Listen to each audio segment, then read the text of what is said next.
Hello YouTubers, this is 777 Forever coming at you with another brand new model. This is a brand new one. Just came out over a month ago, back in the January, February 2016 releases. This model is dedicated to every individual who worked at this particular airline and who has lost a loved one on this particular flight. Okay, I purchased it on February 27, 2016 from Troy's Toys, based out of Overland Park, Kansas. I will have his email address, his store address. You can go down there and go to his website and see if you can get this model. He still had a couple of them available. Okay, I'm excited about doing this review here. I was wondering if this model was going to ever get made, but Inflight delivered on this one. Okay, you ready for it? Here is the model, folks. Okay, folks, you're viewing a TWA Boeing 747-100. They got a 200, but it's actually a 100. There's two versions, this one and that one. Okay, I'm going to review this one right here. This is the one I'm going to review. Okay, you're viewing a Trans World Airlines Boeing 747-100, the Commemorative TWA Flight 800 Special Edition in a 1/200 scale model from Inflight Models. Okay, this is a real, and this is going to be one of these real informative model reviews, so just get ready. All right, but let me give you some heads up information about Trans World Airlines and how that airline came about and how it played a big part in aviation history. Okay, Trans World Airlines was a major American airline that was founded in 1925 as Western Air Express and commenced operations the very next year in 1926 to begin operating a transcontinental route from New York to Los Angeles via St. Louis and Kansas City respectively. Along with American, United, and Eastern, TWA was one of the big four domestic airlines in the United States that was formed by the Spoils Conference in 1930. If you want to know what the Spoils Conference was, it had something to do with the government distributing permission for certain airlines to deliver mail across the country. You can go look it up. Then on July 16, 1930, came the forced merger of Transcontinental Air Transport, TAT, and Western Air Express to form Transcontinental and Western Air, which was stood for T&WA. The T&WA name, however, would stick with Transcontinental Western Air as TWA. In 1946, TWA began transatlantic service using DC-4s and the Elegant Lockheed Constellation, better known as Connie, and soon thereafter its name was changed to the Trans World Airline. TWA's first international destination was Cairo, Egypt, which began in 1946, then followed by Bombay, which is known today as Mumbai, India, in January 1947, Ceylon in February 1953, London Heathrow in 1954, Manila, Philippines in January 1958, Bangkok, Thailand in 1961, then re-extended service to Hong Kong via Bangkok in 1966. Then in 1969, TWA opened the Trans-Pacific Link to complete its round-the-world network that lasted until 1975. TWA also assisted in the setting up of three airlines that's currently still in operation today: Saudi Arabian Airlines, Ethiopian Airlines, and the currently established German national airline known today as Lufthansa. Airlines from around the world sent their pilots to TWA for training. The training facility was actually located here in Kansas City, Missouri, where I live at. Then fast forward to 1950, when the airline officially changed its name to Trans World Airlines. TWA was one of the first airlines after Delta Airlines to embrace the spoke hub distribution paradigm and was one of the first airlines to acquire the iconic Boeing 747 aircraft. Then fast forward to 1992, a comment was made by former chairman of TWA, the late Charles C. Tillinghast Jr., regarding the Trans-Pacific market and the dedicated cargo markets. This is what he said, quote unquote, There's no money to be made in the Pacific Asian markets, and there's no money to be made in cargo. We're going to shrink this airline to its profitable. Well, he meant well, but he shrunk it all right. He nearly sent this airline to extinction, all right? But it emerged. Then come on July 17, 1996, TWA Flight 800 exploded off the coast of Long Island, New York. The flight departed New York's John F. Kennedy International Airport and was en route to Charles de Gaulle International Airport in Paris, France. All 230 passengers and crew members on board perished on this flight. I'll go into more details into that momentarily. And finally, in 2001, after TWA filed for bankruptcy for the third and final time within 10 years, the airline was eventually acquired by American Airlines on December 1st, 2001, and TWA ceased operations after 76 years of great service and innovation to the airline industry, as this airline will go down as one of the greatest airlines in the history of aviation in the 20th century. The headquarters of Trans World Airlines were located in New York from 1930 to 1931, Kansas City from 1931 to 1964, then back to New York from 1964 to 1987, then Mount Kisco, New York, upstate New York from 1987 to 1992, then to St. Louis, Missouri from 1992 to 2001, and finally Fort Worth, Texas from April 2001 to December 2001 after American Airlines acquisition of TWA. Trans World Airlines' main hub of operations were Hartsfield Jackson Atlanta International Airport in Atlanta, Georgia, John F. Kennedy International Airport in New York City, New York, Lambert St. Louis International Airport in St. Louis, Missouri, Louis Munoz Marin International Airport in San Juan, Puerto Rico, and the Old Stapleton International Airport in Denver, Colorado.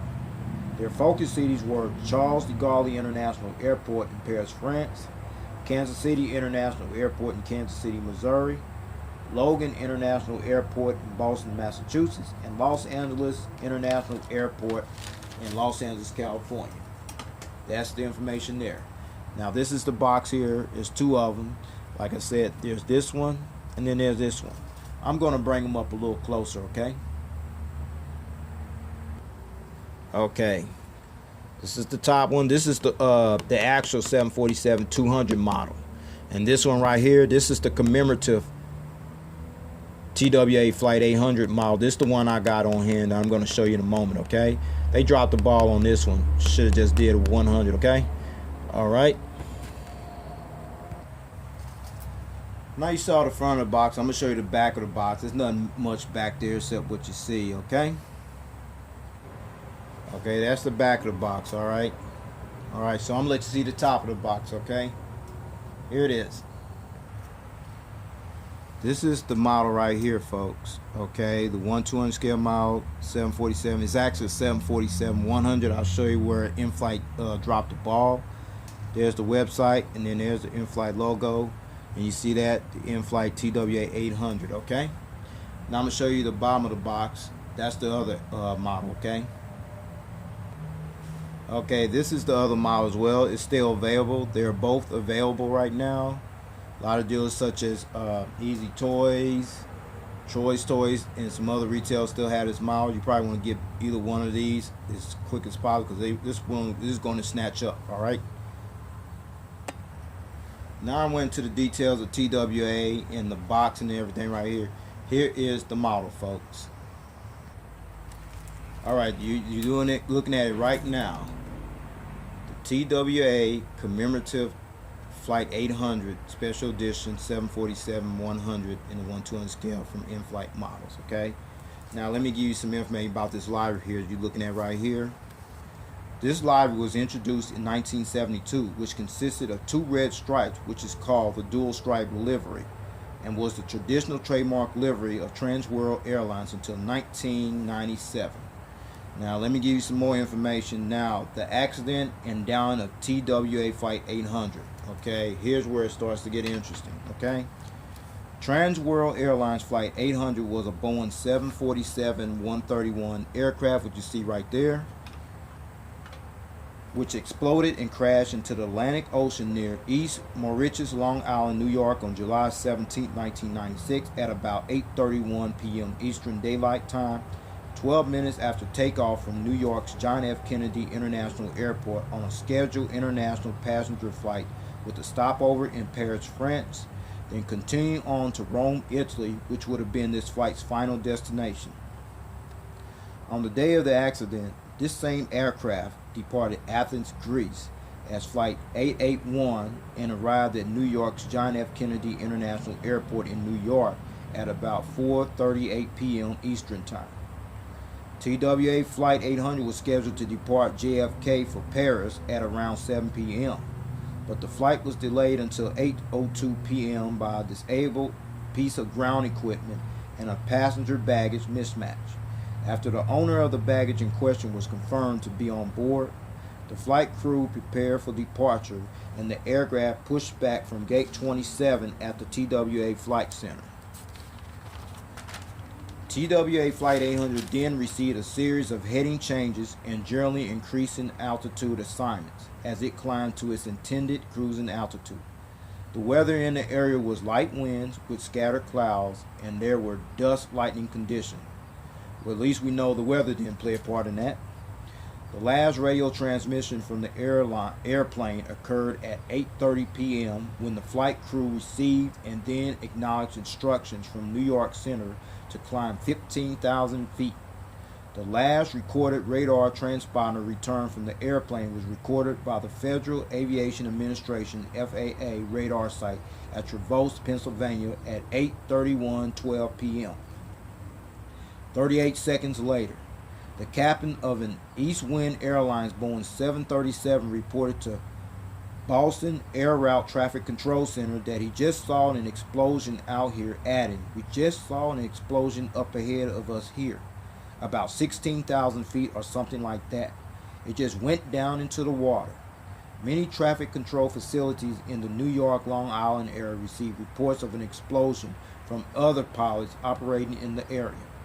Many witnesses in the vicinity of the crash stated that they saw or heard explosions accompanied by a large fireball or fireballs over the ocean and observed debris which was burning while falling into the water. Individuals in various civilian, military, and police vessels reached the crash site in search for survivors within minutes of the initial water impact, but no survivors were found. And the final analysis of the 230 people on board who were killed, 212 of those were passengers, and the remaining 18 were crew members, making it the third deadliest aviation accident on American soil. And the cause of the crash, according to the NTSB, the National Transportation Safety Board, based out of Washington, D.C., concluded that the probable cause of the accident was an explosion of flammable fuel air vapors combined with the short circuit in the fuel tank led to the downing of TWA Flight 800. So with that said, I'm getting ready to show you the model and everything. Oh, I forgot to show you the stand as well, okay? Alright, hold on, please. Okay, folks, this is the commemorative stand I forgot to add on earlier. This is commemorative stand. You look real closely. Alright. The black right there, folks. Okay, that's the stand right there.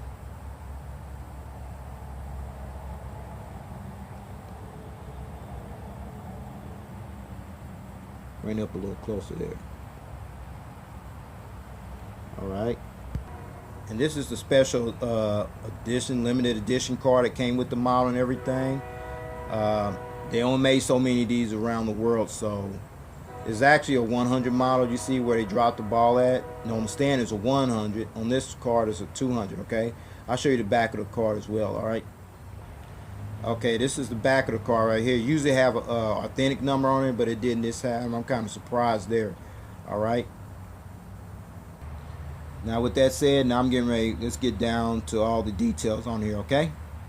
Here it is. Okay, folks, we're going to start at the front of the aircraft as always. You see the windshield wipers right there, folks. The cockpit windows right there. the dual stripes right there. And then this right here says Skyliner 747. I don't want to bring it up too close, it'll blur up the vision. Okay, that's what that is. It's something similar to American Airlines when they put luxury liner on there, on front of the aircraft. No, this title was displayed on the lower front of the fuselage of this 747 as a marketing tool, okay? Alright. And then you see the Trans World title right there. Okay. And then you see the inboard landing lights right here. And then you see the engines right here, folks. Okay.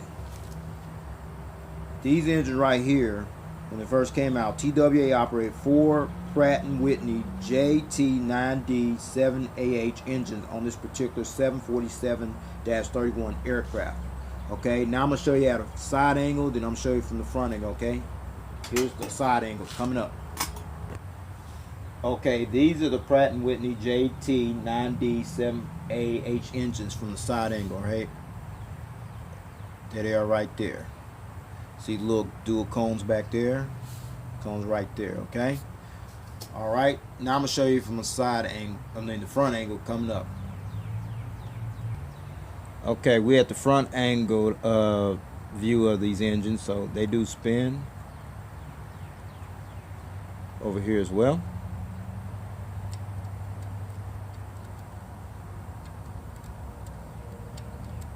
Okay, then I'll scoot it over here.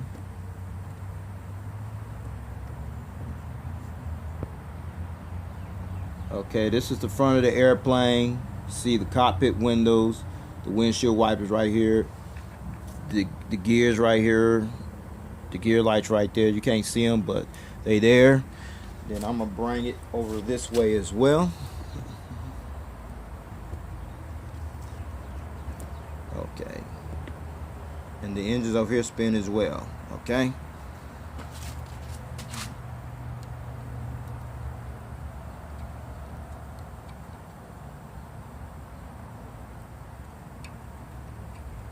Alright, there you have it there, folks. So with that said, I'm going to turn this back here and show you at another angle, alright?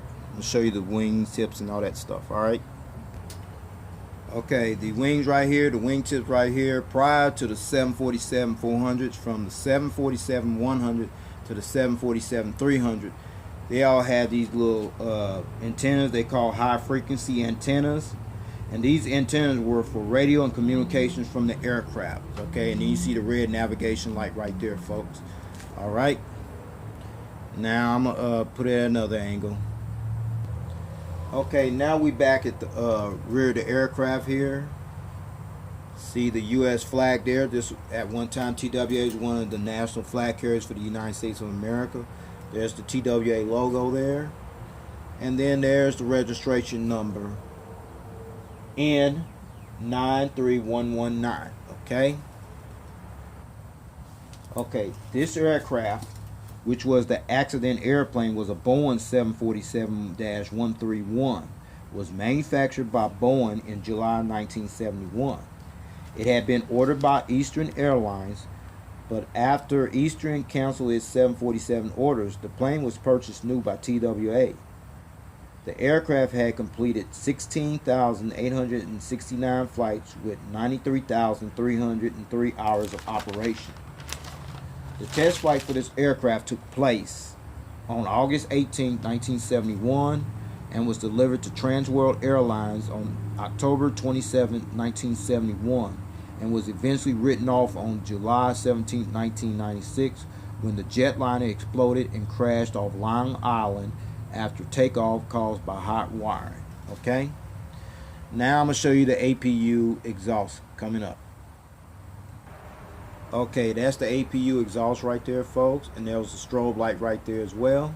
Okay, and underneath there is the APU housing. I'll show you that in another angle in a moment. Alright, now I'm going to show you this aircraft from the rear angle coming up.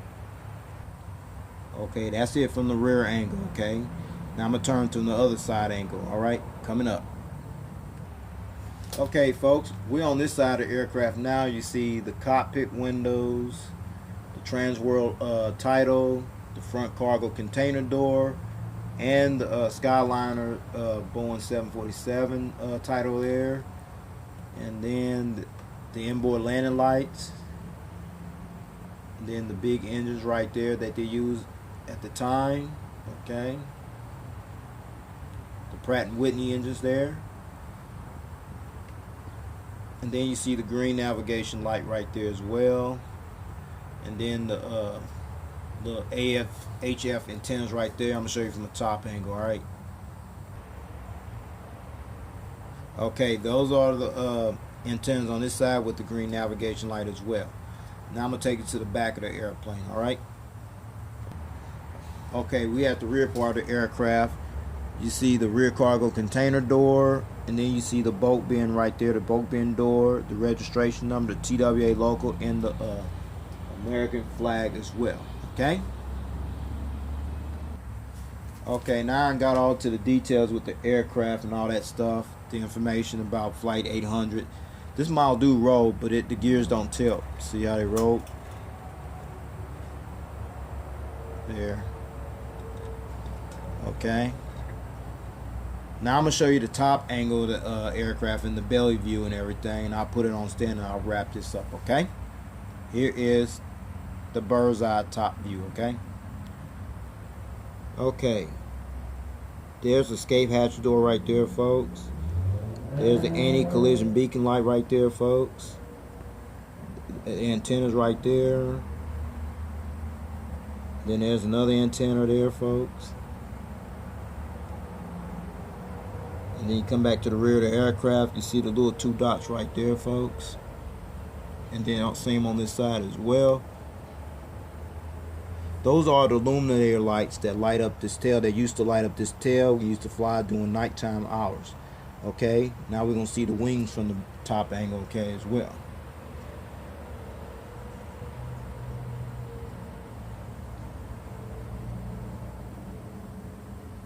There's the AF HF antenna there. Okay, same on this side as well. The Pratt & Whitney engines here. Same on this side as well.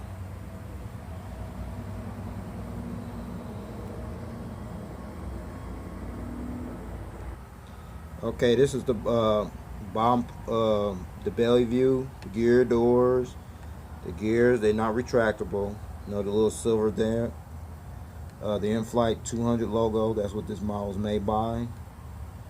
The anti-collision beacon light on the belly. The gears right there, they don't tilt. They roll though, they don't tilt, okay? Then you see the hole where the stand goes in at. And then the antenna there. Another antenna there, I forgot what those were. Then the APU housing right there, folks. And then we're going to the wings over here.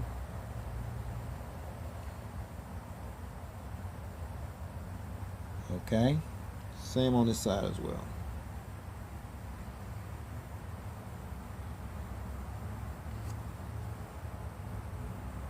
All right, there you have it.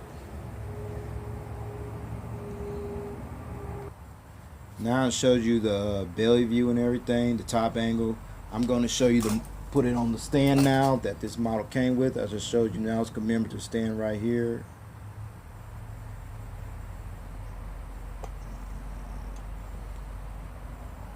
Alright.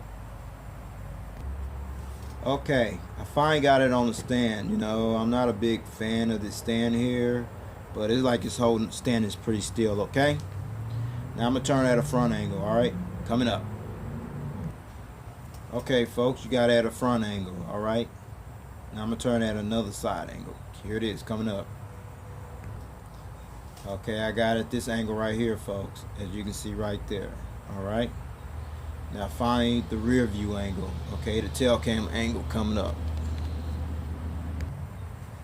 And I finally got it at the tail cam angle, okay? Alright, now I'm going to turn it back to the original angle, okay? Okay, folks, now the seating configuration. This particular TWA Boeing 747-131 aircraft seated 431 passengers in a 3-class configured cabin layout. Okay, folks, here's the breakdown. from rows 1 to 5, that's like from here to about right here, you had 21 first class sleeper seats, okay? And then from row 9 to 16, and from rows 91 to 94, you have 52 ambassador class seats, okay? 36 on the lower deck, and then another 16 on top. And then from rows 17 to 58, you have 358 coach class seats, which brings a total of 431 seats. TWA previously utilized its Boeing 747-100 aircraft on routes from New York JFK to Los Angeles, San Francisco, Athens, Greece, Amsterdam, Brussels, Belgium, Cairo, Egypt, Kuwait, Bombay, Frankfurt, Germany, Munich, Germany, London Heathrow, Madrid, Spain, Barcelona, Spain, Milan, Italy, Rome, Italy, Tel Aviv, Israel, Paris, Charles de Gaulle, Las Vegas, Malaga, St. Louis, San Juan, Puerto Rico, Orlando, Santo Domingo, Dominican Republic, and from Boston to London Heathrow and Los Angeles, and from Rome to Athens, Greece, from Los Angeles to London Heathrow, New York JFK, Chicago O'Hare, Boston, Paris Charles de Gaulle, Honolulu, Washington Dulles, and for a brief time to Kansas City. From London Heathrow to Brussels, Belgium, New York JFK, Copenhagen, Denmark, Amsterdam, Los Angeles, and Chicago O'Hare. And from St. Louis to London Gatwick, Honolulu, Hawaii, and New York JFK. Those were the routes. Well, this is all I have for this video.